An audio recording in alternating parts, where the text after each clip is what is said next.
This is another term that gets thrown around a lot. Multifaceted lower back pain. It basically means there are multiple things that can affect it, essentially. And when it comes to the solution, again, the solution needs to be multifaceted, but there is potentially a one-dimensional aspect to it, if that makes sense. But with regards to what one-dimensional, most of what's promoted, not only on the internet, but by professionals, is relatively one-dimensional. Because what they've basically got is a set of stretches or a set of exercises, and they say, do these 4 stretches or these 3 exercises, and your back pain will be solved.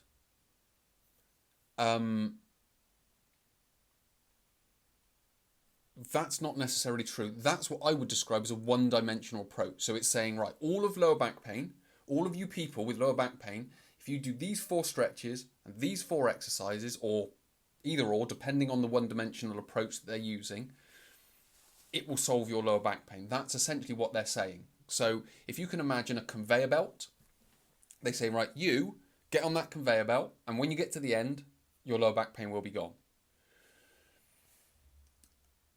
I would imagine even you and your intuition is saying, that doesn't sound like a good idea, well, not necessarily a good idea, but that's the right idea. I don't think lower back pain's quite like that, because if you are someone, or if you know someone who has tried something for their lower back pain and it hasn't worked, that's one of the ways that why it's not worked, is because they've said, jump on that conveyor belt there, and by the end you'll be pain free. So it could be that, or they've just not understood your back pain well enough, and they've given you something that they think is multifaceted, but it's just pointing in the wrong direction. So that's sort of the first part, is the one-dimensional solution. Is that's not necessarily a useful solution, because as we're going to find out, lower back pain is multifaceted. So it needs a multifaceted, first of all, analysis. Then it kind of turns into a one-dimensional approach based on that multifaceted analysis, if that makes sense, which I'll explain. So, multifaceted lower back pain. What that basically means is that everyone's lower back pain is unique to them. There are crossovers, but for example, if someone has a disc herniation, that requires a certain solution. If someone has spondylolisthesis, that requires a certain solution. Now, if the person with the disc herniation, they might get pain when they sit down and flex their spine.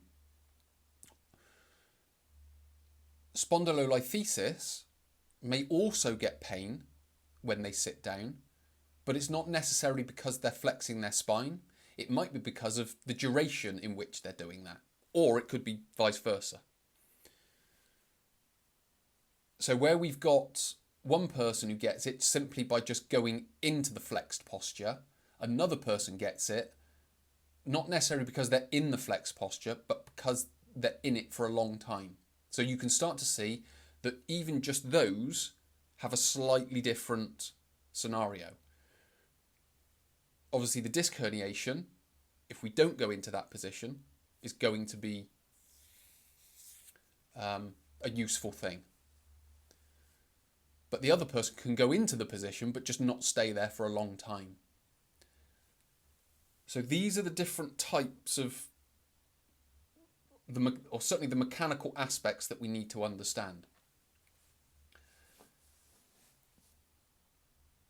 when it then comes to starting exercise, so let's just say we've gone about using that posture indicator, and we've gone about sort of adapting that, and we're now not triggering the pain in that way. Now we can go about sort of rebuilding the lower back and the spine with some exercise.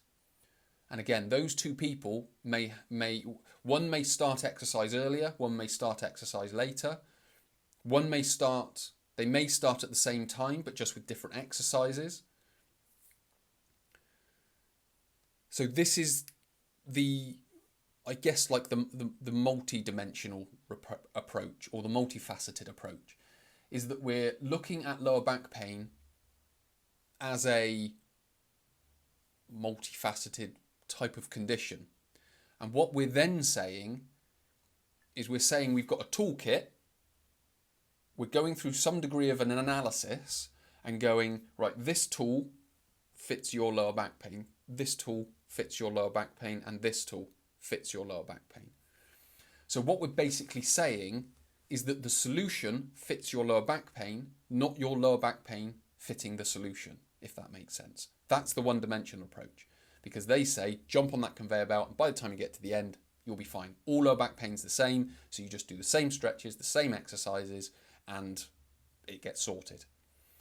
That's very one-dimensional, and it doesn't take into consideration the multifaceted nature of lower back pain, which is sort of, I guess, kind of the way it is.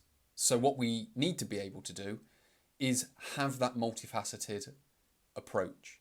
And that's what, again, my courses are there to do, is to help you learn about the multifaceted approach. And I'm sort of with you facilitating that all along the way. If you do the online course, you've got the comments where I'm able to respond and give you the information necessary to keep you moving forward. Then you've got the sort of the group workshops that are there. Obviously you submit questions, or I just take content from the comments and we build that workshop. Again, I try to make it, albeit a group, I try to make it as specific to the individuals that are doing the course as possible. And then if necessary, there is the option then of one-to-one consulting. But again, you need to be on that course to be able to get that far. So hopefully this has been useful. Hopefully there's been some good information throughout this this tutorial, or this episode, and you're able to gain a better understanding of low back pain, not only the stretches and how that works, the genetics and how that works, but also the multifaceted approach and how essentially the solution works as well. So many thanks for watching. My name is Chris. I'll speak to you in the next episode.